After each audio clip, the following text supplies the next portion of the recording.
Hi, this is the TCL 40 SE and I'll show you how to install a phone keyboard on this device.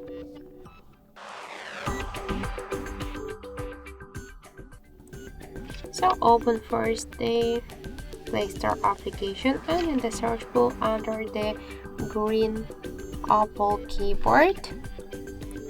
So now we should get this application. That's why tap the install button and wait a couple of seconds. After that, just tap to open the app, click Enable in Settings, and near green Apple keyboard, tap once on the switcher, tap twice to OK, and go back. Click to switch input methods and switch your currently keyboard to the green Apple keyboard. So now the process is finished. Now let's check the new look of our keyboard. And we could see that this keyboard is so close to the iPhone 1 as the all of the emojis. So that's it, thank you for watching, and if you find this video helpful, leave thumbs up and subscribe our channel.